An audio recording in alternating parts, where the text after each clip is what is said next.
Bienvenidos a 360 grados, una visión global de la noticia, un espacio para debatir sobre todo lo que sucede en Colombia y en el mundo. Y hoy empezaremos hablando del debate de la eutanasia en Colombia, el acto deliberado para poner fin a la vida de un paciente que para algunos es un suicidio digno, mientras que para otros es un vil asesinato.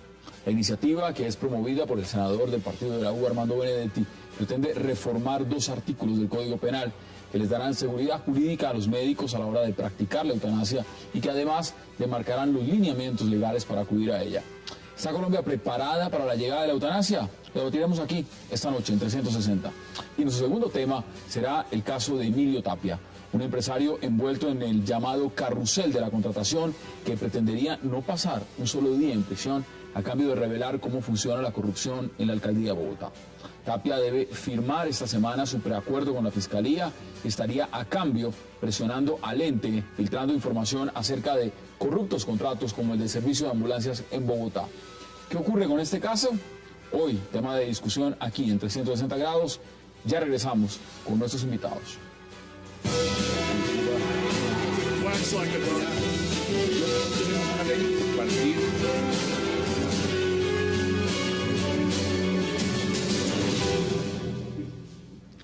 Y arrancamos con el debate sobre la eutanasia y para eso le doy la bienvenida a los congresistas Luis Carlos Avellaneda y Alfredo Bocanegra y también al doctor Gustavo Quintana. Caballeros, bienvenidos y gracias por aceptar esta invitación. Muchas gracias. Senador Avellaneda, el debate de la eutanasia ya está, ya pasó el primer debate, lo presentó el senador Armando Benedetti. ¿Usted está a favor o está en contra? Estamos a favor porque se trata de darle la posibilidad a muchos colombianos de morir dignamente. Es decir, no se trata de aquí hacer un ataque contra el derecho a la vida, sino también entender que cuando se vive, también se puede morir. Y que igual que hay el derecho a vivir con dignidad, también se debe morir con dignidad. Y por eso, en determinadas circunstancias, cuando se está frente a enfermedades terminales, enfermedades graves, que generen graves padecimientos a los pacientes, se pueda autorizar una eutanasia bien por activa, bien por pasiva o un suicidio asistido. Más o menos eso es lo que plantea la norma, una norma que regula muy bien ese derecho a morir dignamente, que es lo que significa en últimas eutanasia, en tanto que se tienen muchísimas exigencias. 3 médicos deben estar valorando en un proceso la salud del paciente para verificar que en efecto se trata de una enfermedad terminal, que hay graves padecimientos. Para eso entonces se habla del médico tratante, de un médico de referencia y de un equipo de psiquiatras y de psicólogos que orienten bien al paciente en la toma de su decisión. Porque se trata aquí de que la decisión no la toma el médico, sino la tiene que tomar el paciente. Claro, de manera que hay una muy buena regulación para evitar cualquier fraude al derecho a la vida. Ese es uno de los temas interesantes. Congresista, ¿cómo lo ve usted? ¿Está a favor o está en contra? Bueno, el Partido Conservador acaba de ser declarado por un estudio de la Universidad Nacional de Colombia, de los 12 partidos de mayor opinión en Colombia, como el partido más coherente entre lo que piensa, lo que dice y lo que hace. El Partido Conservador tiene como primer principio de conservación la conservación de la vida en todas sus formas. Desde luego que estamos en contra. Aquí se ha montado una falacia en el sentido de que mucha gente considera que la eutanasia pasiva es de la que se está hablando, que es la desconexión de aquella persona terminal que no tiene posibilidades de recuperarse. Esa ya está autorizada, está convalidada por la Corte Constitucional, está incluso avalada o consentida de alguna manera por la misma Conferencia Episcopal. De manera que aquí lo que está hablando es de una cosa completamente distinta y es sobre lo que sería muy válido el debate, que es sobre la eutanasia activa. Activa, y ese es uno de los puntos que vamos a mirar. Doctor, de nuevo bienvenido. Muchas gracias. ¿Usted practica la eutanasia? Sí, yo practico la eutanasia en este país y en muchos otros países de Sudamérica. ¿Cómo le parece este proyecto en Colombia y este debate ya llevándolo al seno del Congreso? Yo estoy partiendo de la providencia de la Corte Constitucional en la cual la Corte Constitucional considera la vida no como una obligación, sino como un derecho. Cualquier derecho que corresponde a un individuo, el individuo está en la absoluta libertad de ejercerlo o no ejercerlo. Ahora, en un país como el nuestro, donde no se puede penalizar de manera alguna a una persona que intenta un suicidio, nos confirma que cualquier persona en este país, por una decisión personal, puede tomar su propia vida y terminarla, ¿cierto? ¿Qué está considerando este proyecto? La eutanasia activa, como bien lo dice nuestro amigo, y la eutanasia activa consiste en quitarle la vida a un paciente que está sufriendo. El tema del sufrimiento es muy importante.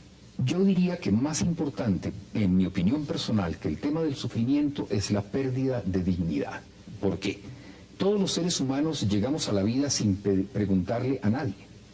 Yo diría inclusive que mis padres no fueron a pedirle permiso ni al cura, ni al obispo, ni a nadie para engendrarme.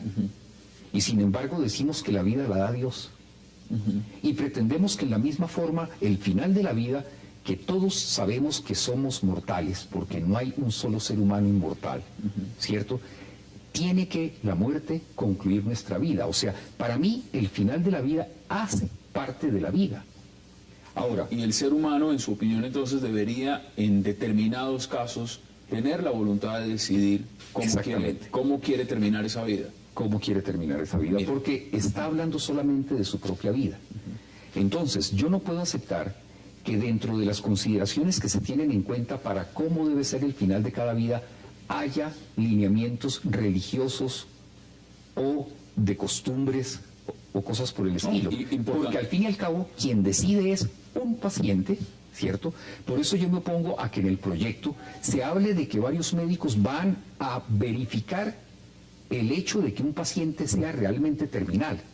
Después de más de 100 eutanasias que yo haya hecho, no creo que haya ofendido absolutamente a nadie. Mire, importante lo que usted está diciendo, quiero que veamos también justamente el ponente de este proyecto, el senador Armando Benedetti, cuáles son sus argumentos, y volvemos de inmediato al debate con ustedes, congresistas. Veamos al congresista. Bueno, pues que ganamos 11-4, lo cual es histórico en el Congreso de la República, que la eutanasia pase a segundo debate. La eutanasia no es obligatorio, ya existe y lo que queremos es reglamentarla. ¿Cuándo se reglamenta? Cuando la persona tenga una enfermedad terminal, sufre intenso dolor y la ciencia médica no tenga cura. ¿Qué dice usted al respecto, senadora Avellaneda? Usted dice, el marco aquí, la posición está muy clara en cuanto a los médicos. Aquí están diciendo que no es necesario ese contexto médico de 3 médicos dando su parte y psicólogo y lo demás. ¿Qué dice usted al respecto? Bueno, yo creo que el proyecto es un proyecto que busca asegurar muchas cosas. Uno, que el diagnóstico del médico tratante sea el correcto. 2, que haya un equipo de psicólogos, de psiquiatras que permitan verificar si la persona está en lucidez mental para que dé su consentimiento asistido para un procedimiento eutanásico.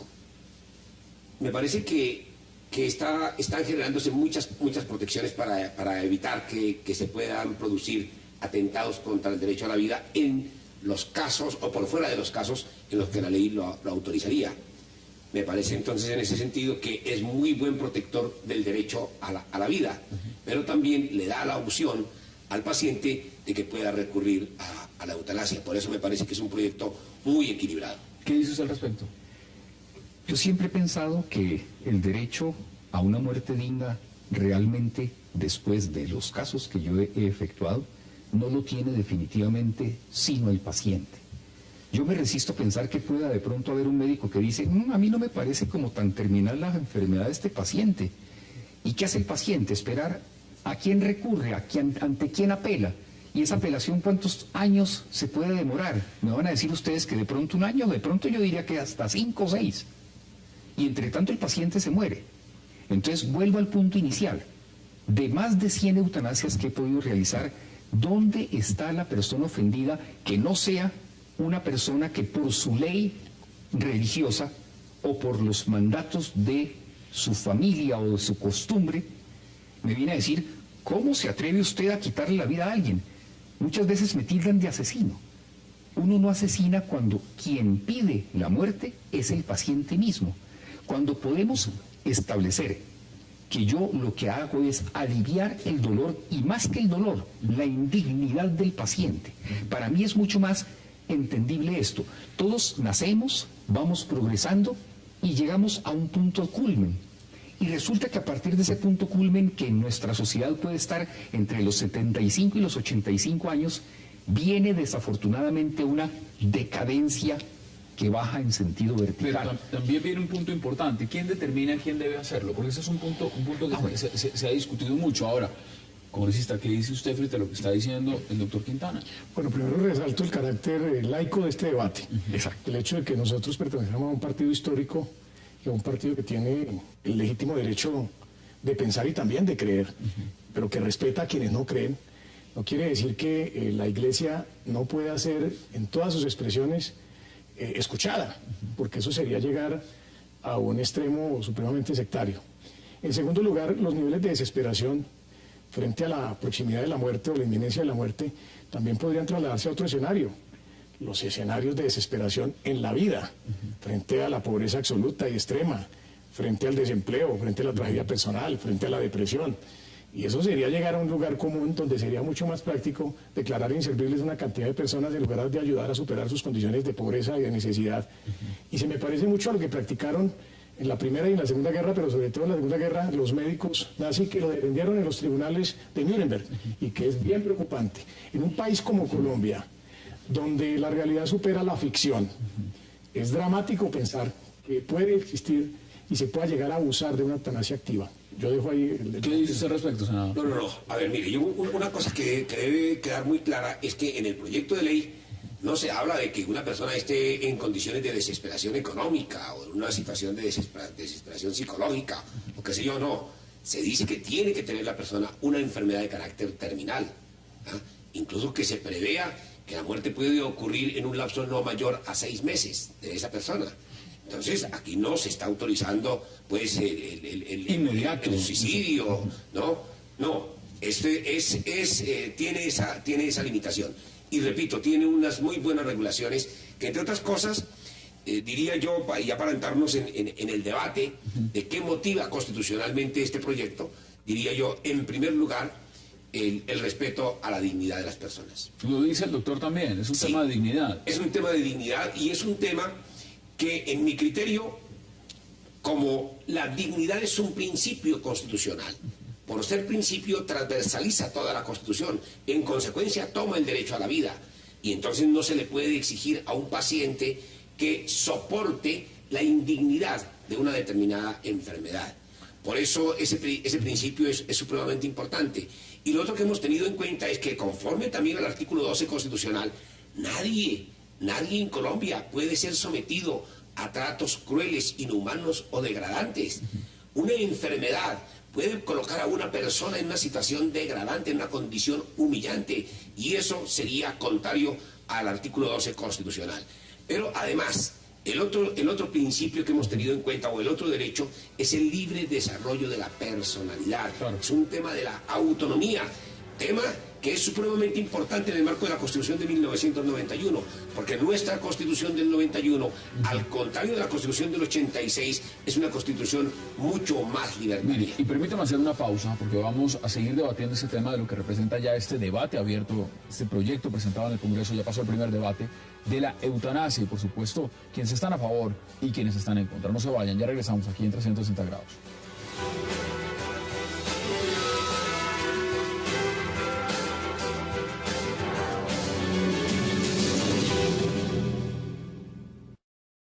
Dar muerte a una persona con premeditación o con preparación es un homicidio, es un asesinato. Así lo consagra nuestro Código Penal, nuestra legislación. No es cierto el argumento manido que aquí se ha repetido de que vamos a ayudar a morir bien a una persona, que vamos a asistirla para la muerte. ¿Qué dice usted de esas declaraciones? Que cuando uno es el paciente que está pidiendo concluir su vida, solamente personalizándose en él es que uno puede entender esa necesidad tan sentida de un paciente. Tanto que cuando yo llego y muchas veces veo el rostro de dolor de un paciente, hacemos la eutanasia, es absolutamente increíble la cara de placidez que tiene el paciente después de su muerte. O sea, aquí no estamos, yo diría inclusive que no estamos ni siquiera haciendo un suicidio.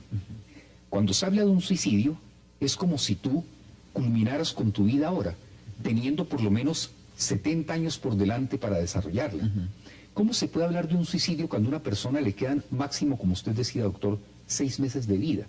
Que ya los médicos estamos absolutamente seguros de que no hay ni quimioterapia, ni radioterapia, ni medicina, ni cirugía que sirva. Un tema importante que no puedo dejar de lado, y eso tiene que ver, por supuesto, porque se habla del grado de conciencia. Una persona todavía tiene la capacidad de tomar la decisión. ¿Qué pasa en el otro marco? Ha dicho, y la propuesta es clara en ese sentido, en estado de coma, cuando la persona no tiene la capacidad idónea de decidir, está en inconsciencia. ¿Usted cómo ve ese caso?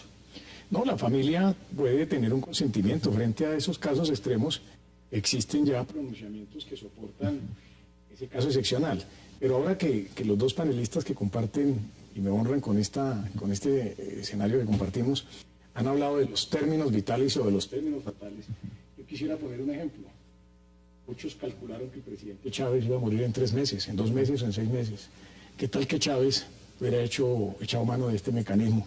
No habría sido reelecto como presidente de Venezuela. De manera que se llega a posturas extremas para escenificar casos que han sido muchas veces superados en la realidad. De manera que llegar a esos puntos concretos, pues hoy no tendría Venezuela un presidente reelecto como el presidente Chávez, con un mandato reiterado, que quién sabe cuántos años más va a durar. Bueno, él dice que se quiere hasta el 2030, eso ya es suficiente. Pero es que yo creo que el presidente Chávez, aún siendo enfermo terminal, jamás habría pedido su eutanasia. Ten la seguridad. Entonces vuelvo y te reitero lo que dije en un principio. Cuando yo hago una eutanasia es porque el paciente es quien te la solicita. Todo el tiempo estamos hablando como de si la familia pudiera tomar el papel del paciente y pedirla. Como si el Estado, por hacer inversiones más bien en los recién nacidos, abandonara a los viejos. Y yo sería partidario de que eso fuera así, porque me pregunto, ¿cuánto dinero se están gastando las EPS en este momento en pacientes terminales que no llegan a su final? No queriendo decir con eso que lo ideal sería que las EPS estuvieran a favor de que acabáramos con todos los pacientes que no están solicitando la eutanasia, pero que les están costando dinero. Tampoco puede ser eso. Mire lo que está diciendo, por ejemplo, senadora Avellaneda, también el senador Juan Carlos Vélez, quien se ha opuesto a la medida. Dice, si un médico accediera a realizar una práctica de eutanasia en Colombia, estaría violando la ética médica. Él lo pone en ese contexto. Además, por tal significado, lo enmarca también en que esto es un tema ya de sociedad. Y dice, esto es un tema que la esencia de la civilización occidental, nuestra moral, nuestra ética, es el cristianismo. Aquí no tenemos fuentes de taoísmo, islamismo, budismo. La estructura que rige la sociedad está por encima de nuestras normas, es la filosofía cristiana. ¿Cómo ve usted ese argumento? Bueno, a ver, primero digamos que a mí no me gusta el argumento del cristianismo. Aquí lo ponen. Yo parto, y en eso creo estar de acuerdo con el doctor Bocanegra, de que este es un Estado laico. La Constitución de 1991 cambió radicalmente respecto de la Constitución de 1886. En la Constitución del 86 estábamos bajo el patronato de la Iglesia Católica. En la Constitución del 91 el Estado se declara laico. Y por tanto, los congresistas votamos en justicia. Votamos en justicia y por el bien común. Es lo que nos ordena el artículo 133, no con criterios religiosos. No, con los criterios religiosos aquí no viene. ¿Culturalmente usted cree que eso influye? A pesar de que el debate, como usted lo expone, es el debate real en el tema fundamental del derecho constitucional. Sí, pero claro, en Colombia, digamos que nuestra población es mayoritariamente católica. Pero yo he visto muchos católicos diciendo, hombre, ¿por qué no me acercan la posibilidad de la eutanasia? ¿Por qué? Porque es que en medio, incluso si quisiéramos meter el debate en términos de moral, hombre, no hay nada más moral que plantear el tema de la dignidad de la vida. Cuando uno se plantea, por ejemplo, el tema del homicidio por piedad, para mirarlo de ese punto de vista. Otra perspectiva, sí. Esa perspectiva de la piedad. como elemento que ayuda a un tercero a que otra persona se quite la vida. ¿Ah? ¿En qué estamos? Frente a un sentimiento que corresponde a todos los seres humanos. ¿Cuál es ese sentimiento en ese caso concreto? ¿Ah? Hombre, que no podemos dejar sufrir in extremo a una persona, no la podemos dejar padecer, no la podemos dejar en esa situación de angustia. Si ella quiere, hombre, hay que ayudarle a ese buen morir y no dejarla en ese padecimiento, en ese estado de tortura, que en muchas ocasiones a eso se traducen esas enfermedades terminales. Ese es uno de los temas, pero veamos también en el marco de lo que significa las redes sociales. Han opinado, todo el mundo ha opinado y ha tenido un criterio sobre este tema. Veamos algunas de esas opiniones que han dado, por ejemplo, en Twitter. Veamos.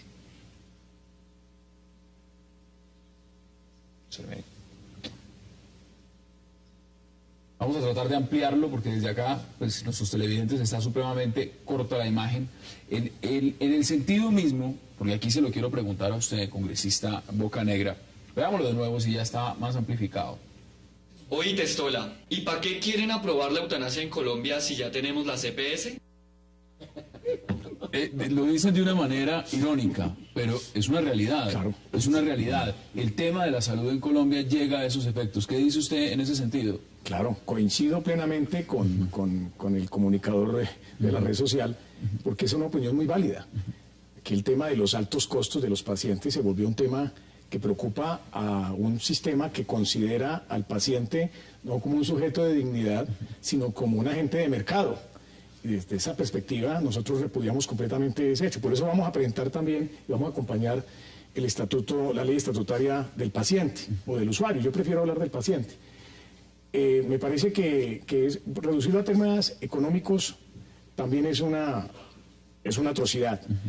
Pero mire, volviendo al punto de la coherencia cuando el cual partí en esta interpretación, cuando hay familia, cuando hay cariño, cuando hay solidaridad familiar, hay acompañamiento. Seguramente muchos de los pacientes que ha tenido el doctor han sido pacientes no queridos por sus familias. Si ahorita le puede contestar. No han tenido, porque el acompañamiento que uno tiene, y todos nosotros hemos visto morir a nuestros padres, y a nuestros hermanos, y a nuestros pacientes de enfermedades tan graves como por ejemplo cáncer en la próstata, con todas las consecuencias que eso tiene, con el derecho que tenemos nosotros a creer, rodeados del afecto familiar, han sido unos paliativos perfectos para un buen morir, sin necesidad de acortar el derecho a lo que llaman... ¿Está de acuerdo? ¿Y en su experiencia se ha dado esos casos o está totalmente...? Les puedo hablar de mi última experiencia en una eutanasia que hice hace 8 días. Había 60 personas de la familia acompañando a la persona que se hacía su eutanasia, tanto que cuando llegué y vi semejante cantidad de gente me sorprendí y casi que me provocaba esconderme debajo de la mesa del comedor. ¿Eso no lo hace usted tomar una decisión hacia atrás? Decir, cuando se ve tanta gente, o todo lo contrario, eso impulsa a practicarla aún más. No. Eso me puso a pensar que este paciente tenía tal respaldo de su familia, a pesar de que hubo voces que disintieron de la decisión del paciente. Pero aquellos que no estaban de acuerdo con el paciente, de ellos obtuve una frase: respetamos su decisión. Eso es todo lo que yo espero de unos pacientes, o de la familia de unos pacientes. O sea, te podría asegurar que del más de centenar de eutanasias en que he estado presente, siempre ha habido un acompañamiento, y tan solo en unos 3 casos han sido notorias las personas que disentían de la decisión del paciente. ¿Cuánto dura el procedimiento?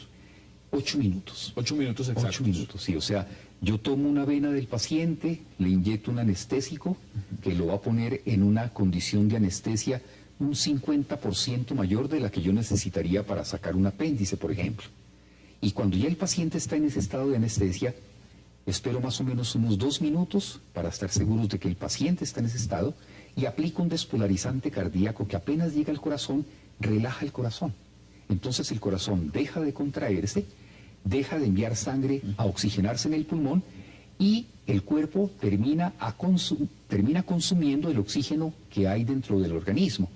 Esto hace que el pulmón se detenga más o menos unos 2 minutos y medio a 3 después de que se detiene el corazón. Esto que les relato está hecho en presencia de la familia del paciente. ¿Y qué ven esos familiares? Que el paciente cerró sus ojos y se quedó dormido.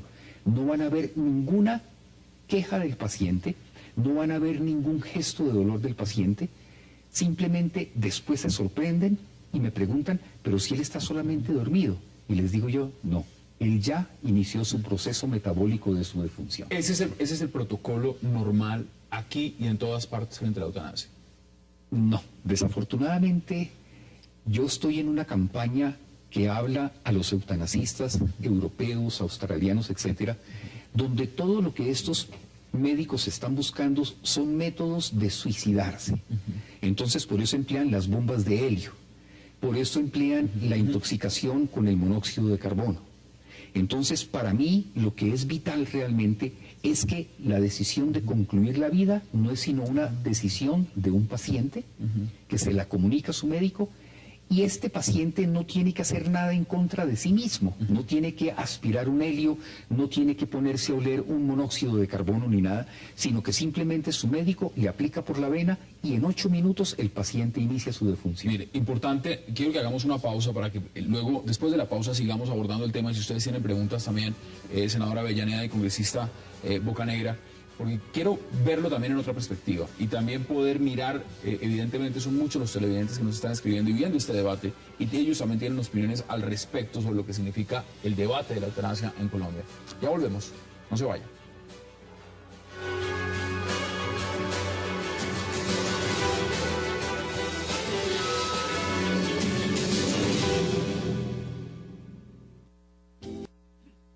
Por el derecho a la dignidad humana, aprobada eutanasia en Comisión Primera del Senado.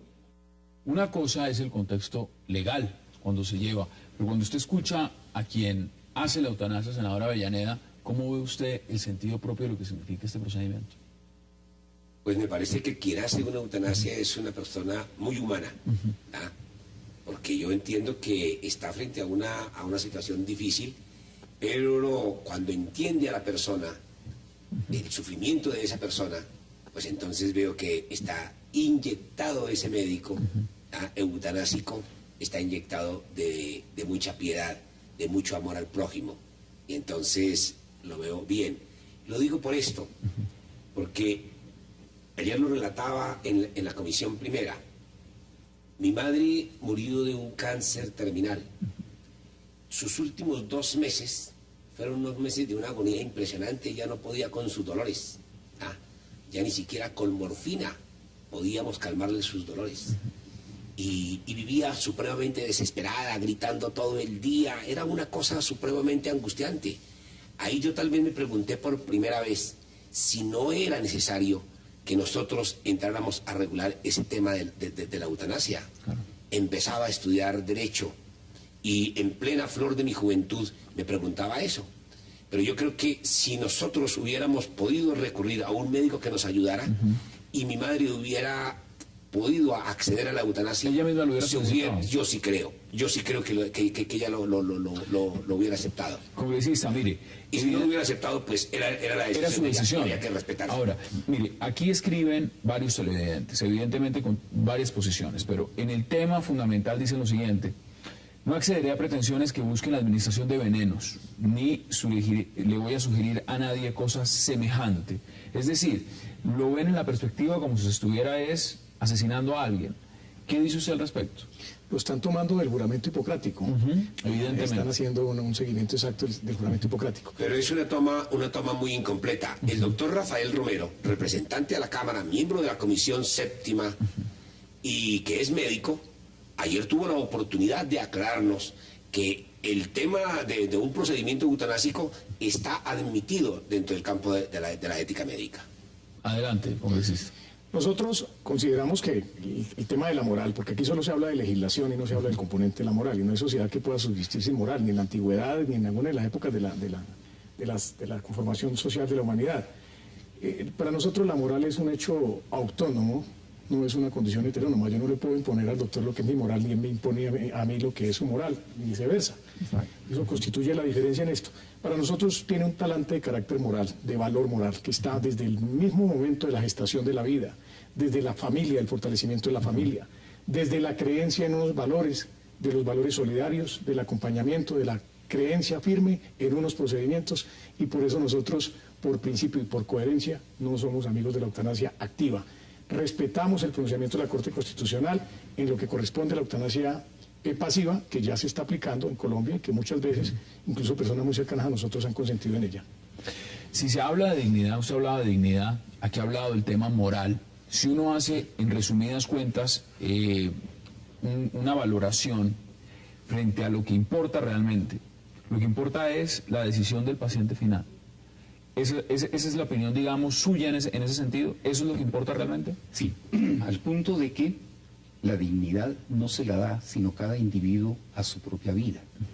Y una de las cosas en las que yo me empeñaré en lo que me queda de vida será en buscar que las Naciones Unidas establezcan como un derecho universal que no tiene forma de impedir que el que lo sea, el derecho de que cada ser tiene a elegir su forma de morir.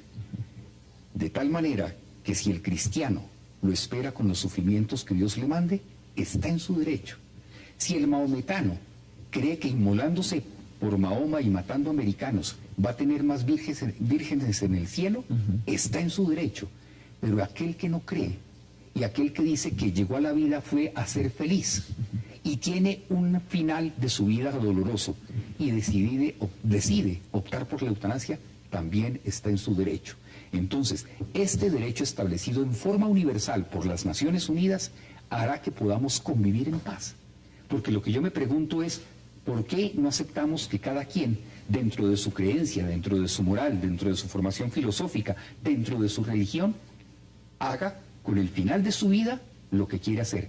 Y cada uno, tomando su propia decisión, estará teniendo una muerte donde lo primero será su propia dignidad. ¿Qué dice usted al respecto? Y luego le doy la palabra al senador Avellaneda. No, nosotros respetamos esos conceptos, no más faltaba, pero lógicamente no los compartimos desde ninguna óptica, porque para nosotros la dignidad está en la vida, no está en la muerte. O sea, uno no nace para morir dignamente, sino para vivir dignamente.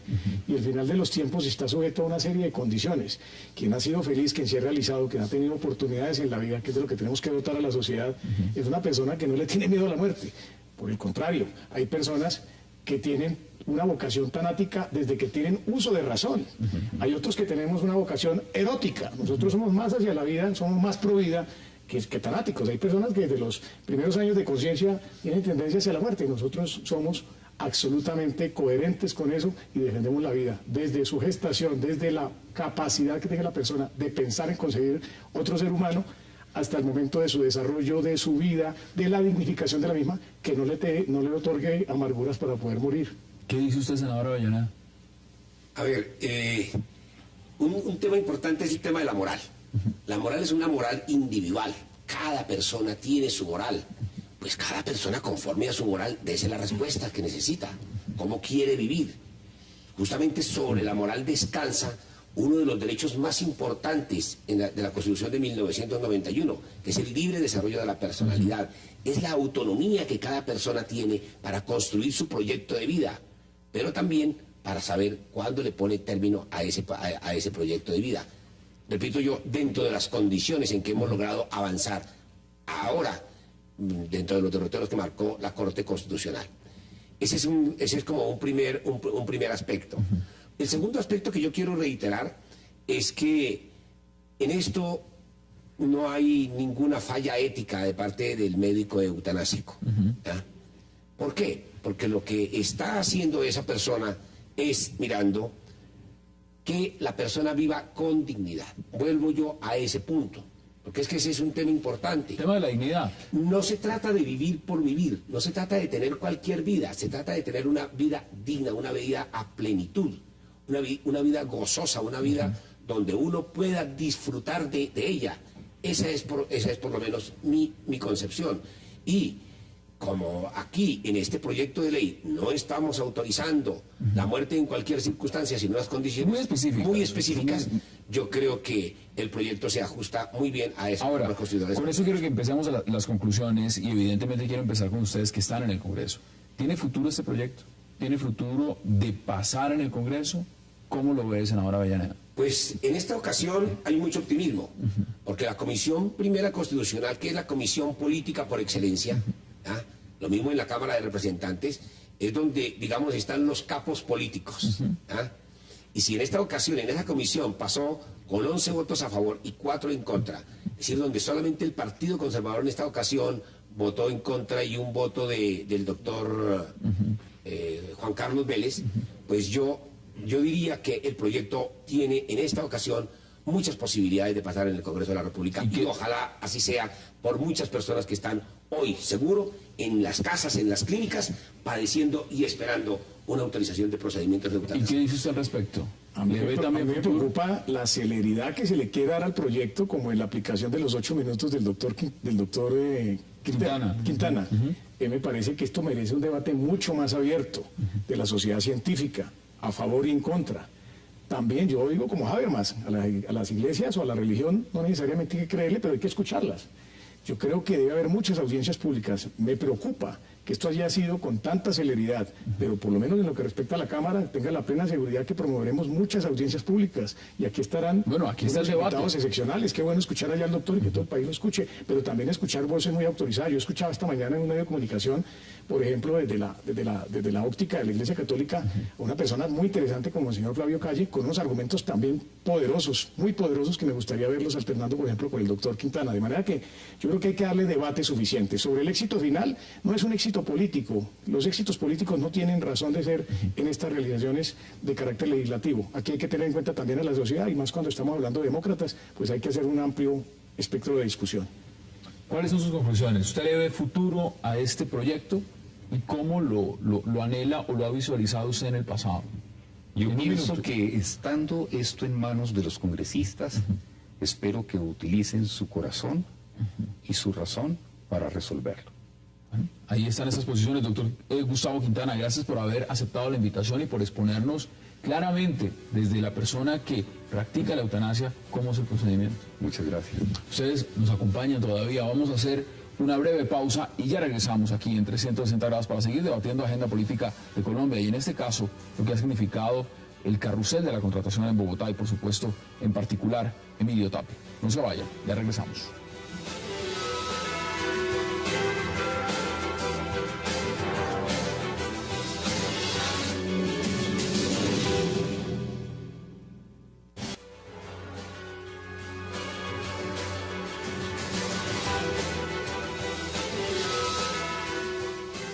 Regresamos a 360 grados y vemos imágenes justamente de Emilio Tapia.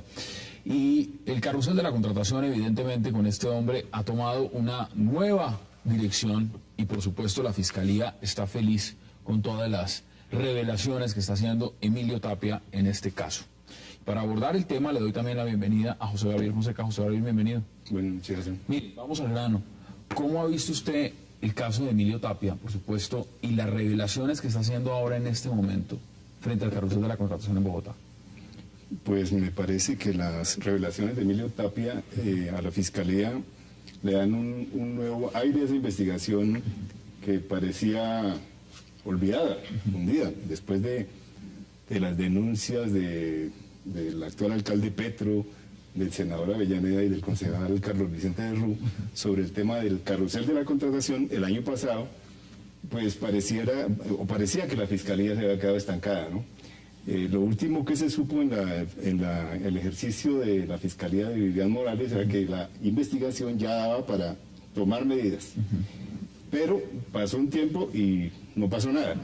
Las declaraciones de Emilio Tapia, que renuevan este interés por la investigación, pues destapan una serie de asuntos que la gente sospechaba sobre la dimensión de la corrupción y que confirma que en Bogotá se constituyó no solamente un carrusel, sino una verdadera mafia para saquear los intereses. Mire, el solo caso, senador Avellaneda, de lo que ha salido recientemente, del tema de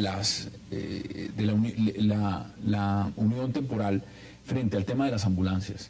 Un caso, por ejemplo, se lo va a poner en palabras textuales de Emilio Tapia, cuando asegura que se cobraba comisión del 9%. 9% del contrato de las ambulancias firmadas con la Secretaría de Salud por valor de 67.000 millones de pesos. Solo ese ejemplo, ¿usted cómo percibe ese caso? No, pues supremamente grave. Grave y sobre todo que tocó a un partido político como el Polo Democrático Alternativo, que le había prometido a la sociedad ser un luchador. Hasta hace poco usted formaba parte del Polo. Así es. Y creo que el hecho desencadenante de mi ruptura con el Polo Democrático fue este tema. El que las directivas del partido no hubieran tomado las decisiones que han debido tomarse contra quienes violentaron los estatutos del partido, pero sobre todo con quienes traicionaron la confianza de quienes los ayudamos a elegir y sobre todo la confianza de la ciudadanía. Eso es un tema supremamente grave, que a nombre de un partido de izquierda se haya hecho todas estas fechorías. Nosotros habíamos adelantado una investigación con Gustavo Petro, con el concejal Carlos Vicente de Rú, donde justamente dimos cuenta de lo que era un verdadero carrusel. Nosotros no alcanzamos a profundizar a ver la dimensión real de dónde se llega. Yo creo que lo que nosotros alcanzamos a revelar, habiendo visto la contratación de algunas secretarías, pues fue una ínfima parte. Porque ahora nos hemos dado cuenta, por otras vías, que la corrupción no solamente estaba en el sector central, sino que estaba en el sector descentralizado, estaba en las alcaldías locales. Y ahí así que fue grave ese tema. Ustedes en el momento que hicieron... Estamos necesitando descubrir todo el andamiaje de la corrupción. Pero a mí, lo de Emilio Tapia, que nosotros sabíamos que era una persona de mucha confianza a los hermanos Moreno, y que por tanto era de las personas que conocía bien cómo se había diseñado toda esta estructura mafiosa y cuál había sido el modus operandi de la corrupción, era supremamente importante. Que hoy Emilio Tapia esté dispuesto a confesar, a contarle a la Fiscalía, a seguir contando, va a ser supremamente importante. ¿Por qué? Porque nosotros hicimos muchos esfuerzos por saber a dónde se había ido la plata, y nosotros nunca logramos saberlo. Emilio Tapia sí tiene. Él sí sabe dónde está la plata. Él sabe que la plata, pero mire, salió, la plata con la que se enriquecieron los hermanos Moreno, y con la que se enriquecieron otras personas, salió del país y fue invertida en unas empresas en los Estados Unidos. Pero quien puede tener los detalles es Emilio Tapia. ¿Y por qué es muy importante eso? Porque es que hasta hoy está frustrada la posibilidad de restituirle a la ciudad los recursos que se perdieron por los canales de la corrupción. Y estamos viendo todavía las consecuencias. Tenemos la posibilidad con Emilio Tapia de poder hacer un proceso de restitución para la ciudad. ¿Qué dice usted al respecto, congresista? Bueno, yo creo que se está demostrando la bondad de un sistema penal que no puede ser perfecto, pero que al ser modificado demuestra que tiene unas motivaciones fuertes para su defensa. En primer lugar, el tema de la delación, de la colaboración efectiva de quienes conocen la intimidad de los crímenes. ¿Quiénes la conocen? Quienes han participado, quienes han estado cerca. Quienes hemos estado por fuera, pues no tenemos acceso, no conocemos la intimidad de esos actos delincuenciales. Mucha gente ha criticado el sistema, pero vale la pena que en un tema... ¿Usted el tema del preacuerdo le gusta? A mí me gusta el preacuerdo en la medida en que se logre lo que ha dicho el senador Avellaneda, hacer la búsqueda de los recursos que le siguen faltando a la ciudad y de llegar a la mayor sanción, a la más elevada de la sanción, hacia los verdaderos responsables. Pero este no es uno de los verdaderos responsables también. Pero quien realmente tiene mayor responsabilidad es quien asume responsabilidades políticas. Es que nosotros los políticos somos unos privilegiados de la confianza pública y no podemos traicionar la confianza pública bajo ninguna circunstancia. Los demás, los coayudantes, están bajo nuestra responsabilidad, pero la mayor responsabilidad está en quienes detentamos el poder político. ¿Qué dice usted al respecto? No, yo creo que estas expresiones de corrupción que cada vez son más agudas son simplemente la manifestación, digamos, de una crisis en la sociedad colombiana. Yo le atribuyo 3 elementos fundamentales. El primero, esa idea que ha florecido en los últimos tiempos en algunos sectores de la sociedad, en el sentido de que es mejor enriquecerse rápidamente y no importa que sea de manera ilícita. Esa es lo que Luis Jorge Garay llamaba la cultura mafiosa. En segundo lugar, la relación perversa entre los poderes del Estado.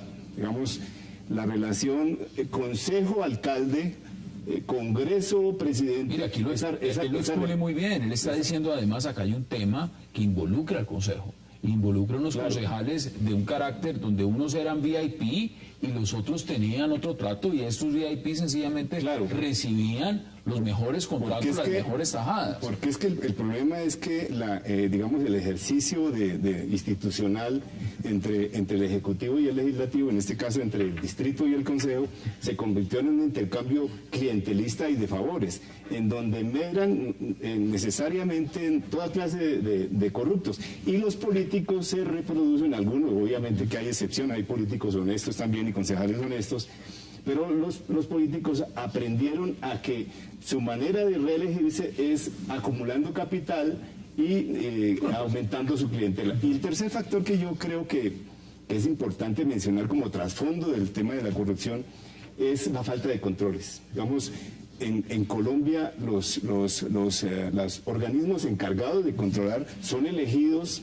curiosamente, por los mismos a quienes van a controlar y a sus funcionarios. Entonces, los concejales tienen cuotas en el gobierno, pero los concejales también eligen al personero y al controlador mire lo que está diciendo el senador Avellaneda, el mismo tema de las alcaldías menores. Es decir, aquí hay una ramificación muy grande. Ahora, yo le pregunto, senador, porque esto también viene de una clase política, pero también de una familia política, una familia de tradición política. Cuando se habla de los Moreno, no se está hablando de cualquier aparecido en la política.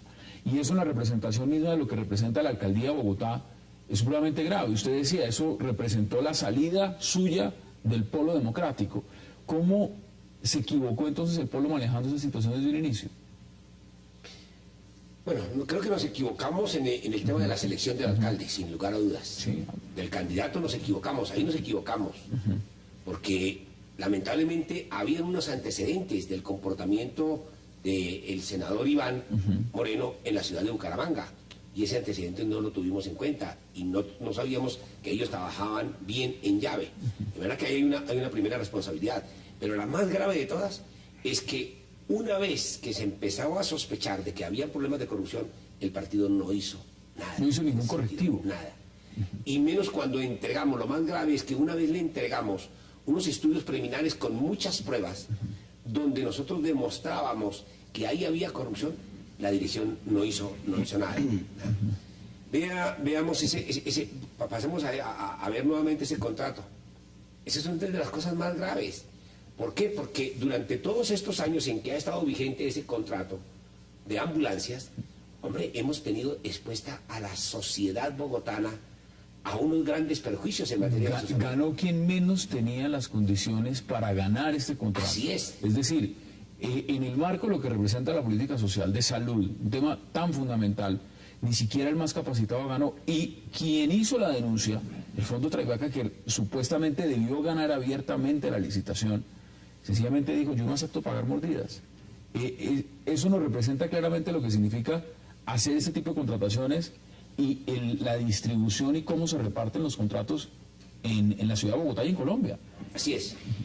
Lo que nosotros alcanzamos a prever en la investigación que hicimos en su momento y que le entregamos a los organismos de control y que le entregamos a la Fiscalía General de la República fue que allí se presentaron dos empresas, un consorcio por 3, de los cuales 2 de los consorciados eran empresas constructoras que no tenían ninguna experiencia en materia de salud y menos en materia de transporte de pacientes. De manera que vean a lo que hemos estado expuestos. Y como usted dice, una empresa denominada EMI, que tenía experiencia internacional, la sacaron a través de una estructuración del contrato. Dijeron, se necesita no experiencia internacional, sino experiencia nacional. No, pero las constructoras... Y uno de los consorciados generaba la experiencia nacional. De manera que estructuraron el contrato de tal manera que cayera en una determinada empresa. No hubo una verdadera licitación, no se buscó lo mejor para la ciudad. Y claro, era porque estaban ya previamente acordados, empresa que iba a ganarse el contrato con la administración, de tal manera que la empresa que se ganaba el contrato entregara la mordida. Es que yo creo que en Colombia no hay norma que se ajuste pues a ese dicho popular que dice que echa la trampa, que la ley 80 y las normas posteriores. Ha habido esfuerzos de modificar la ley de contratación y darle aparentemente más transparencia y todo, pero ninguno de esos esfuerzos ha valido la pena. ¿Por qué? Porque, como dice el senador Avellaneda, el proceso de corrupción empieza desde el momento en que se diseñan los estudios previos y que se hacen los pliegos para ajustar esos términos al contratista que ya tienen previsto. Entonces, aparentemente es pública y de todo, tiene todas las posibilidades de control, pero ya los funcionarios ya saben a qué contratista se le debe adjudicar el contrato, porque ese contratista es el que va a cumplir con las condiciones que previamente habían establecido. Entonces es una trampa. Congresista, tiene la palabra. El problema ni siquiera es de legislación. Si hay un país que tenga legislación y todas las facultades para los organismos de control, como en el caso de la Procuraduría, a prevención, es Colombia. El problema es que hay un problema de conducta de lo público, donde, por ejemplo, empresas a través del mecanismo del consorcio terminan desnaturalizando la prestación de los servicios y desvirtuando el concepto de especialización. Ahí debe haber mucha rigurosidad. ¿Cómo es posible que una firma constructora pueda hacer un consorcio con una firma especializada en otro tema? Ahí sucumbe completamente el criterio de especialización. Miren, tengo que hacer una pausa. Inmediatamente regresamos para seguir debatiendo. Hagamos una breve pausa en 360 y ya regresamos con nuestros invitados.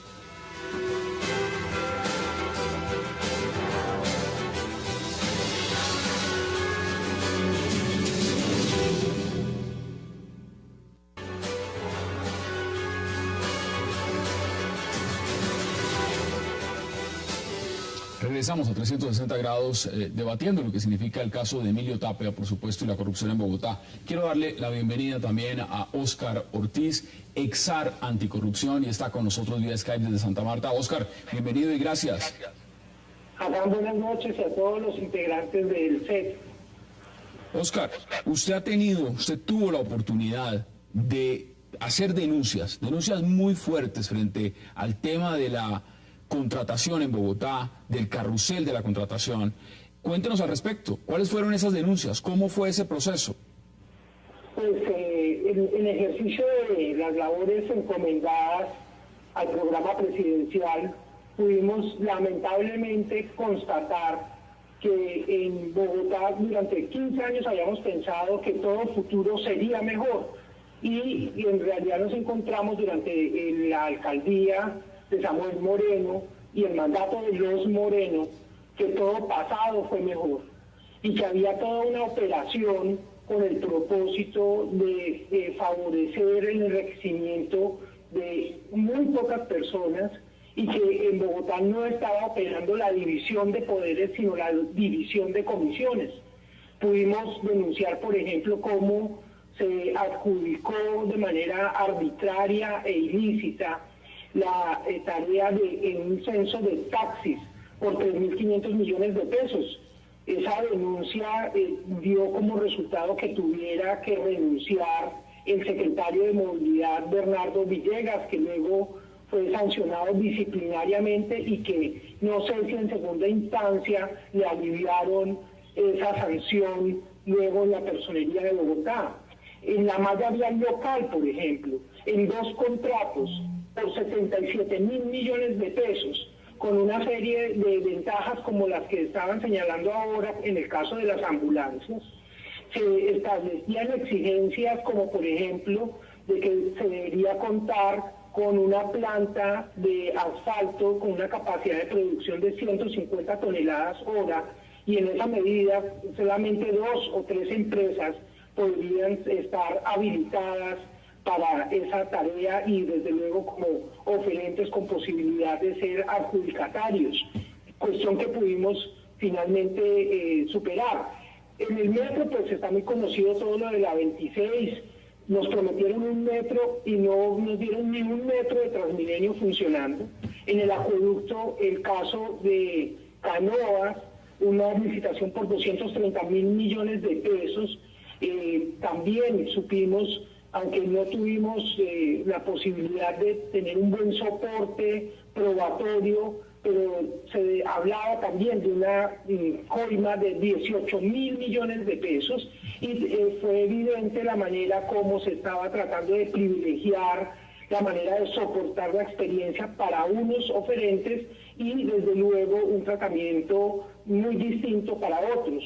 El caso de Acueducto y Aguas Capital con los NULE. En fin, son muchos los casos que el programa presidencial denunció, al punto tal que la alcaldesa encargada, posteriormente Clara López, interpuso una queja disciplinaria contra Gustavo Petro y contra mí por haber hecho esos señalamientos también no solo de corrupción, sino también de evidente favorecimiento para algunos miembros de la familia política de los Romero y de los López a la hora de las consultas internas del Polo. Muy interesante lo que usted está diciendo. ¿Qué dicen al respecto, José Gabriel? Porque mire, están poniendo todo en tapete, denuncias que hizo en su momento el zar anticorrupción, Óscar Ortiz, lo tenemos ahí, y parece ser que muchos de esas investigaciones, de esos temas que se pusieron sobre la mesa, habían dudas. Y aquí lo que se están es confirmando. Bueno, pues es que el mismo Emilio Tapia dice en las declaraciones de lo que se leyó en semana, que lo que se conoce de la corrupción en Bogotá es del 0.1%. Eso dimensiona la gravedad del problema. Si en ese momento decían que la punta de iceberg la habían descubierto el senador Avellaneda, Gustavo Petro y por supuesto Carlos Vicente de Rú, y ahora dice Emilio Tapia que no, que apenas está descubriendo es el 1%. El 0.1%. ¿A quién nos estamos enfrentando entonces? Nos estamos enfrentando a un problema muy grave. Ese sí es un verdadero cáncer de la sociedad colombiana. Pero volviendo al tema anterior, el segundo punto de los controles es que el personero de Bogotá del anterior gobierno fue elegido por la presión y la negociación política de Samuel Moreno con el Consejo. Y eligió a un señor que no controló nunca y no ejerció la personería, ni de hablar del Contralor, Morales Rusi, que también resultó involucrado en temas el mismo tema de la mafia de la corrupción. De manera que estoy de acuerdo con el representante de Bocanegra en el sentido de que normas hay. No se trata de un problema de normas, no. Se trata de un problema de la idea del enriquecimiento, así sea ilícito, y de la relación entre las instituciones del Estado. No existe control. No es posible que, por ejemplo, el Consejo diga que para aprobar el plan de desarrollo, o los concejales pidan cuotas en el gobierno, el clientelismo, y además, como ocurrió con estos 3 concejales que menciona Emilio Tapia, el señor Hipólito Moreno. Usted lo pone en contexto. De la U. Una cosa no solamente es que piden cuota burocrática, es que quien llega por elección popular también a ejercer el cargo administrativo de la importancia que es la alcaldía de Bogotá, esté dispuesto a darlas. Claro, es decir, cuando se encuentra mancomunado tanto la parte del Consejo, la parte legislativa de lo que puede ser Bogotá y la parte ejecutiva de lo que es la administración de Bogotá, y están amangualados, perdóneme la palabra. ¿Eso qué significa dentro del estándar político de la ciudad, congresista? Lo grave es que los procesos alternativos que fueron exitosos, precedentes al de Samuel en Bogotá, venían precedidos de buen crédito. El caso de Navarro, el caso de Parmenio en el departamento de Nariño, Guillermo Alfonso Jaramillo, hoy secretario de Salud de Bogotá, en el departamento del Tolima, venían con muy buen crédito en lo conductal, en la conducta del manejo de lo público. Cero transacción con los diputados de hoy, que podían haber sido los mismos diputados de hace 30 años. Es que los concejales de Bogotá, la mayoría de los que están implicados en esos señalamientos, son concejales de 30 años, que llegaron allá de bebés y se van a morir de viejos, sí, se van a morir de viejos en el Consejo de Bogotá. Esta es una práctica reiterada, que ahora se hizo mucho más visible, pero a uno le preocupa mucho que esos grandes agentes políticos, que es el Consejo de Bogotá, hayan tenido capturado el poder durante tantos años.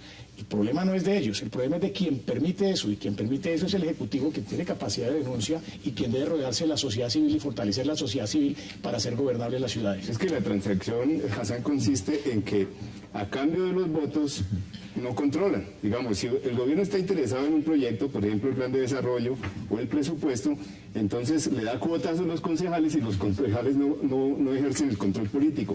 Y fuera de eso nombran a un personero y a un contralor que sea de sus afectos. Pero mire, interesante lo que está diciendo, porque usted pone también en marco lo que significa la Contraloría, en este caso distrital. Y aquí está diciendo que el señor Morales Rusi realmente no estaba muy involucrado. ¿Usted qué dice al respecto, senador? Bueno, yo no creo que Tapia pues conozca tampoco todo el tema. Hasta donde nosotros tuvimos conocimiento, una parte de la plata de los NULE, por concepto de coimas, iba para Morales Rusi. Eso es lo que nosotros tenemos bien entendido. ¿Ah? Ya que en esa parte yo no le creo a Emilio Tapia. Emilio Tapia nos puede decir muchas cosas, pero, por ejemplo, a propósito de este tema de las ambulancias, lo que nosotros vimos, tenemos una presunción muy grande de que detrás del tema de las ambulancias estaba Emilio Tapia. ¿Por qué razón? Una de las constructoras. Las dos constructoras tienen socios que son de la ciudad de Sahagún. ¿Ah? Un señor Aldana, y no me acuerdo otro. Pero generalmente lo que hacía Emilio Tapia era coger gente poco culta de la ciudad de Sahagún y ponerla como mampara, ¿no? Tapia Aldana, será familiar, debe ser familiar. Sí, ahora que me haces caer en cuenta, sí señor, puede haber ayuda al nexo de familiaridad. Pero este tema de la corrupción, uno requiere de mucha cultura, de mucha educación. Y es un tema en el que nosotros debemos insistir, aquí a través de los medios de comunicación, a los padres de familia. No se puede, como decía Gabriel, educar en la teoría del enriquecimiento ilícito, de enriquecerse uno por cualquier vía. Eso está proscrito. Y esa es una tarea que hay que hacerla desde el hogar y cuidar mucho ese tema. Y es una tarea que la deben hacer los educadores también, en las escuelas. Hay un primer tema. Pero el tema de Gabriel es supremamente importante, representante Bocanegra. Porque es que el sistema político nuestro es un sistema perverso. El sistema político da para la corrupción. Por ejemplo, permitir que algunos congresistas se gasten 4.000 o 5.000 millones de pesos en una campaña política. Eso no puede ser.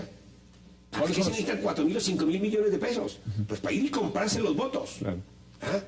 ¿Qué es lo que está ocurriendo? Hay unos políticos que hacen la política de esa manera. Ahora, ponga eso en el marco de lo que significa ser un concejal de Bogotá. Exactamente, porque es que para allá vamos. Eso está trasladado del nivel nacional al nivel departamental y al nivel municipal. Entonces, ese es un primer punto. Yo creo que el Congreso, representante Bocanegra, va a tener que asumir una gran tarea y limitar el dinero que puede gastarse en una campaña política. Pero limitarla seriamente. ¿Ah? Uno. Con topes. Y dos, una financiación estatal y única de las campañas políticas. Y sobre todo que abran los medios de comunicación a las campañas políticas, para que en verdad los partidos, los candidatos puedan hacer ofertas de ciudadanía, ofertas a la ciudadanía sobre el gobierno, y la gente pueda votar conforme a perfiles ideológicos, a perfiles políticos y a perfiles programáticos, y no que tengan que votar porque este me dio la teja, este me dio el SIN, este me dio el puesto, que es lo que se está viendo, pero mire, o me dio el puesto. Importante, porque usted menciona algo que también quiero volver por eso. Pero déjame terminar, Hassan, la vuelta. ¿Por qué cuando el sistema político permite que una persona gaste tanta plata, se daña el sistema político? Porque esa persona tiene que ir y recuperar la plata. ¿Y cómo la recupera? La recupera con puestos. Nos lo demostró Gidis Medina. A Gidis Medina le dieron una cantidad de puestos y ella le cobraba a quienes había hecho nombrar, les cobraba lo que se llama una tajada. Lo que estamos viendo acá, o con contratos que le asignan a congresistas o a diputados o a concejales. Nuestro sistema político es perverso. Si nosotros no arreglamos el sistema político, nosotros no arreglamos el problema de la corrupción. Mire, quiero volver con Óscar Ortiz. Óscar, cuando se hicieron las denuncias, exactamente, ¿qué dijeron los demás órganos de control? Porque evidentemente usted estaba como SAR anticorrupción, pero en ese momento, ¿qué dijeron la Contraloría y los demás órganos que tenían que estar vigilantes justamente de lo que estaba pasando en la administración en Bogotá? Pues en un momento determinado, cuando se conocieron los hechos relacionados con DMG y el personero de Bogotá, Rojas Birri, yo como director del programa presidencial anticorrupción, independientemente de la presunción de inocencia y el debido proceso, le puse a consideración del personero la posibilidad de apartarse temporalmente del cargo, porque en ejercicio de funciones de control pues debe darse ejemplo, y pues vimos cómo la lentitud del sistema penal hizo que estuviera los 3 años conestando por ausencia de sanciones con este tipo de irregularidades. todo este asalto que se hizo a los bogotanos y al distrito. Efectivamente hay un retraso enorme y hizo agua el sistema de frenos y contrapesos de la ciudad. No funcionó la personería, no funcionó la Contraloría, no funcionó la veeduría distrital, que hubiera podido ser un interesantísimo caso de funcionamiento de una institución que yo creo que tiene vocación de servir, pero lamentablemente en este caso tampoco funcionó. Claro. No funcionó el sistema de frenos y contrapesos políticos. Todos ellos al parecer participaron del asalto a la ciudad. Miren, vamos a hacer una pausa, la última de esta noche, y ya regresamos con sus invitados para seguir debatiendo y analizando lo que es el caso de Emilio Tapia, por supuesto, y todas las revelaciones que ha hecho frente al tema de la contratación y el carrusel de la contratación en Bogotá. No se vayan, ya regresamos.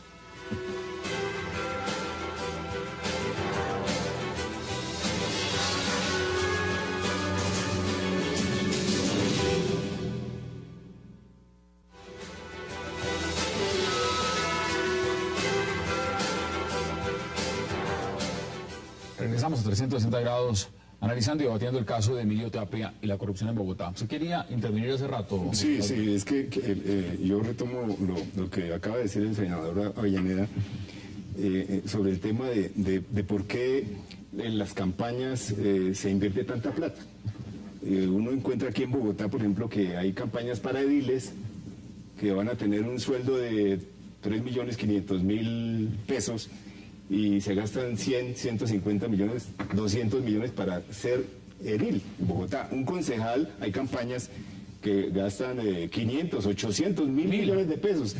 De ahí de para arriba, pues un representante a la Cámara, un senador. ¿Por qué? Porque es que la política dejó de ser un ejercicio de altruismo, de bien común, para convertirse en un negocio, en una inversión. Entonces una campaña es una inversión que va a sacar rentabilidad en el ejercicio del gobierno y en el intercambio de favores con la administración, con el Ejecutivo.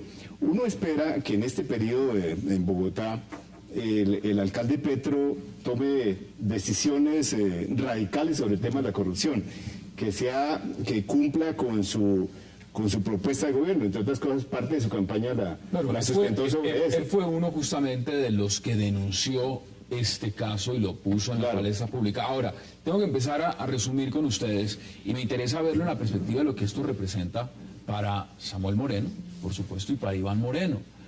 ¿Cómo lo ve usted? Estas cada vez aseveraciones, declaraciones, material probatorio que se está condensando y que realmente lo que hace ver es que no tienen escapatoria alguna frente a un proceso judicial. ¿Qué dice usted, congresista? Faltó deber de cuidado de quienes avalaron esta candidatura, porque los antecedentes que citó el senador Avellaneda son ciertos. Para nadie es un secreto el tema de Bucaramanga, el incendio incluso de la alcaldía, de algunos archivos, la desaparición física de unos archivos. Venían precedidos de un prontuario criminal que no generaba confianza. Pero lo más preocupante que yo veo en este caso es que aquí se montó todo un arquetipo criminal con un propósito político, así como el de la parapolítica. Los morenos no querían la plata para ellos tienen de qué vivir, querían la plata para llegar más lejos, para subir un escaño mucho más, para llegar a la presidencia de la República. Y eso es lo grave, y eso es lo más grave. Ese es el andamiaje que se estaba construyendo realmente, y hacia allá apuntaban. Hacia allá apuntaban, y tan detestable eso y tan abominable como el tema de la parapolítica, por ejemplo.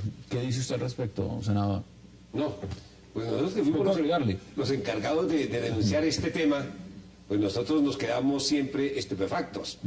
Ahora, ya como para empezar a cerrar conclusiones, lo importante es que organismos de control, la justicia, la fiscalía, la Corte Suprema, se orienten a encontrar los verdaderos responsables de todo este tema. Que se sancionen ejemplarmente a quienes han estado a la cabeza de todo este proceso de corrupción. Que se sancionen desde el punto de vista penal. Que se busquen las sanciones disciplinarias, las sanciones que se derivan de la Contraloría General de la República en juicios de responsabilidad fiscal. Y sobre todo, que todos los bogotanos aprendamos que no hay solamente que elegir gobiernos, sino que hay que hacer mucha vigilancia, hay que hacer mucha veeduría. La participación ciudadana es supremamente importante para estos temas de control. Y ojalá que todos los partidos políticos entendiéramos la necesidad también de generar mecanismos de autocontrol. muchas comisiones de ética al interior de los partidos para hacer más vigilante las actuaciones de quienes van a representar a los partidos. Usted lo ponía en el contexto de lo que son el costo de una elección, pero también los partidos políticos, que son los que eligen a esos candidatos, porque al final son los que los postulan, son los que les dan los avales, les dan las garantías. Lo que estamos viendo también, les quiero preguntar, en lo que puede seguir amplificándose y ramificando, ¿hasta dónde más puede llegar? Y se lo pregunto por su antiguo partido, el Polo Democrático. ¿Hacia dónde puede llegar? Las investigaciones hasta el momento ha cobijado fundamentalmente a miembros de la rama ejecutiva del poder. Falta todo el tema de los concejales, falta el tema de los ediles, falta el tema de toda la administración descentralizada, es decir, de las alcaldías menores. Yo creo que ahí hay que llegar. En los organismos de control hubo gente que permitió todo este tema de la corrupción. Y, por supuesto, también hubo gente particular. Por ejemplo, hubo el caso de abogados que estructuraron muy bien todo este tema jurídico para darle apariencias de legalidad a algo que no era legal, que era supremamente ilícito. Óscar Ortiz, brevemente, en un minuto para que dé sus conclusiones. Pues es muy importante este caso. Sí, quiero insistir y resaltar lo que decía el senador Avellaneda, que las comisiones de ética de los partidos no pueden esperar a que primero estén las condenas judiciales para luego hacer los pronunciamientos de tipo ético. Eso es realmente una burla. Pero efectivamente aquí faltan mecanismos. Creo que es muy importante avanzar en los temas de enriquecimiento ilícito.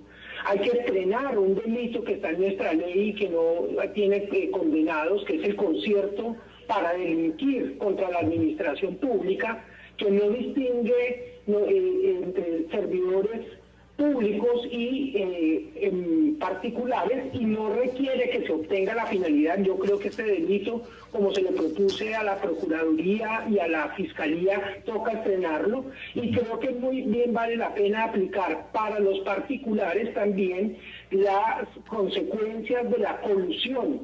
En estos días se están conociendo algunos casos que impulsé y unas sanciones muy importantes para que además de las sanciones penales, disciplinarias y fiscales, también se desprendan las económicas que tienen que ver con la violación al mercado. Y eso es muy importante porque son cuantiosas y porque efectivamente la administración pública cuando contrata no solo quiere obtener el bien o servicio que quiere contratar, sino que crea una oportunidad de trabajar con dineros públicos y eso también hay que hacerlo respetar y cuando se viola, sancionar de manera ejemplar. Señores, se nos ha acabado el tiempo y quiero agradecerles por haber aceptado la invitación y por debatir estos temas. Gracias, José Gabriel Fonseca, por haber aceptado la invitación. Óscar Ortiz también, gracias por habernos acompañado. Congresista Alfredo Bocanegra, gracias por habernos acompañado. Gracias. Y senador Avellaneda, gracias por habernos acompañado. Y a ustedes, gracias también por haber estado con nosotros esta noche. Mañana tenemos un tema también muy importante de la agenda política colombiana, como es el proceso de paz y los actores internacionales en ese proceso. Pues tenemos una cita, nos vemos mañana y gracias. Es una próxima oportunidad.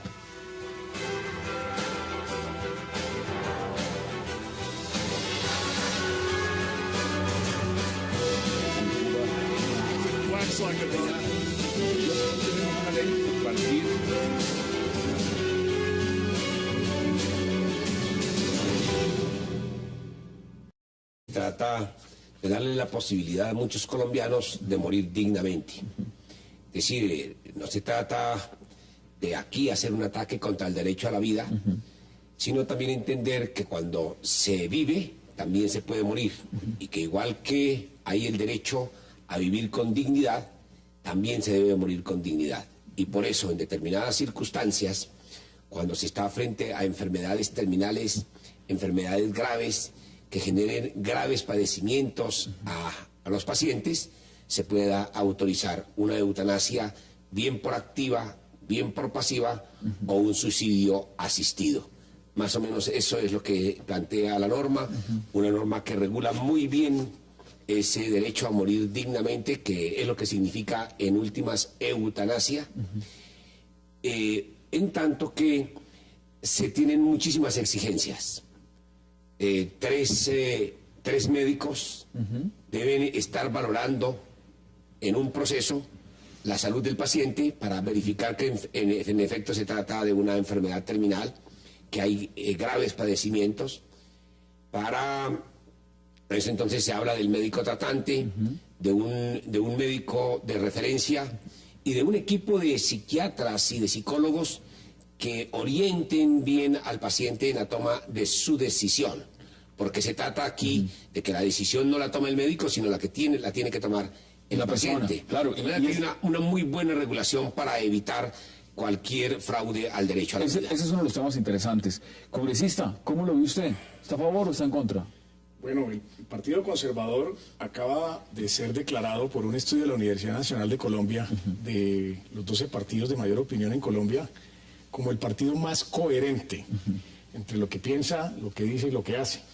El Partido Conservador tiene como primer principio de conservación la conservación de la vida en todas sus formas. Que el diagnóstico del médico tratante sea el correcto. Dos, que haya un equipo de psicólogos, de psiquiatras que permitan verificar si la persona está en lucidez mental para que dé su consentimiento asistido para un procedimiento eutanásico. Me parece que están generándose muchas protecciones para evitar que se puedan producir atentados contra el derecho a la vida en los casos o por fuera de los casos en los que la ley lo autorizaría. Me parece entonces en ese sentido que es muy buen protector del derecho a la vida, pero también le da la opción al paciente de que pueda recurrir a la eutanasia. Por eso me parece que es un proyecto muy equilibrado. ¿Qué dice usted al respecto? Yo siempre he pensado que el derecho a una muerte digna realmente, después de los casos que yo he efectuado, no lo tiene definitivamente sino el paciente. Yo me resisto a pensar que pueda de pronto haber un médico que dice, a mí no me parece como tan terminal la enfermedad de este paciente. ¿Y qué hace el paciente? Esperar a quién recurre, ante quién apela. Y esa apelación, ¿cuántos años se puede demorar? Me van a decir ustedes que de pronto un año, de pronto yo diría que hasta 5 o 6. Y entre tanto el paciente se muere. Entonces vuelvo al punto inicial. De más de 100 eutanasias que he podido realizar, ¿dónde está la persona ofendida que no sea una persona que por su ley religiosa o por los mandatos de su familia o de su costumbre me viene a decir, ¿cómo se atreve usted a quitarle la vida a alguien? Muchas veces me tildan de asesino. Uno no asesina cuando quien pide la muerte es el paciente mismo. Cuando podemos establecer que yo lo que hago es aliviar el dolor, y más que el dolor, la indignidad del paciente. Para mí es mucho más entendible esto. Todos nacemos, vamos progresando y llegamos.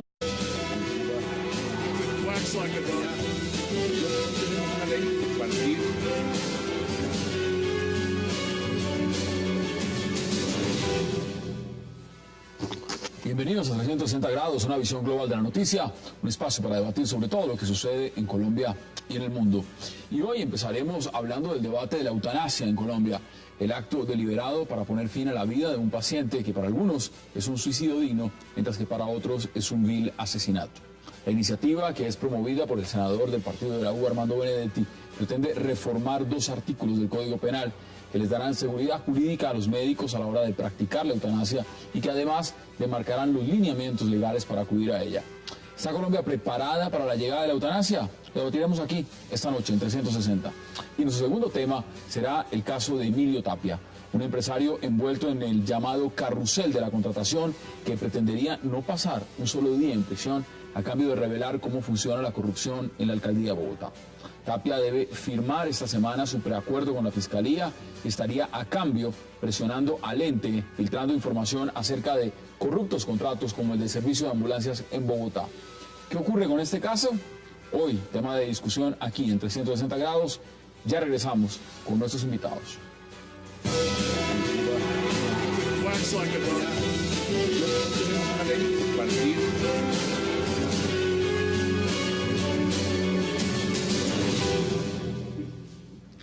Y arrancamos con el debate sobre la eutanasia, y para eso le doy la bienvenida a los congresistas Luis Carlos Avellaneda y Alfredo Bocanegra, y también al doctor Gustavo Quintana.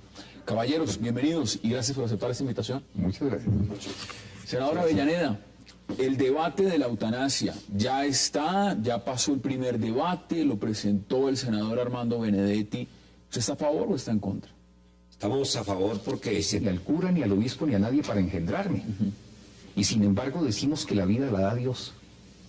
Y pretendemos que en la misma forma, el final de la vida, que todos sabemos que somos mortales, porque no hay un solo ser humano inmortal, ¿cierto? Tiene que la muerte concluir nuestra vida. O sea, para mí, el final de la vida hace parte de la vida. Ahora, y el ser humano, en su opinión, entonces debería, en determinados casos, tener la voluntad de decidir cómo quiere terminar esa vida. ¿Cómo quiere terminar esa vida? Mira. Porque está hablando solamente de su propia vida. Entonces, yo no puedo aceptar que dentro de las consideraciones que se tienen en cuenta para cómo debe ser el final de cada vida, haya lineamientos religiosos o de costumbres o cosas por el estilo. Porque al fin y al cabo, quien decide es un paciente, ¿cierto? Por eso yo me opongo a que en el proyecto se hable de que varios médicos van a verificar el hecho de que un paciente sea realmente terminal. Después de más de 100 eutanasias que yo haya hecho, no creo que haya ofendido absolutamente a nadie. Mire, importante lo que usted está diciendo, quiero que veamos también justamente el ponente de este proyecto, el senador Armando Benedetti, cuáles son sus argumentos, y volvemos de inmediato al debate con ustedes, congresistas. Veamos al congresista. Bueno, pues que ganamos 11-4, lo cual es histórico en el Congreso de la República, que la eutanasia pase a segundo debate. La eutanasia no es obligatorio, ya existe, y lo que queremos es reglamentarla. ¿Cuándo se reglamenta? Cuando la persona tenga una enfermedad terminal, sufre intenso dolor y la ciencia médica no tenga cura.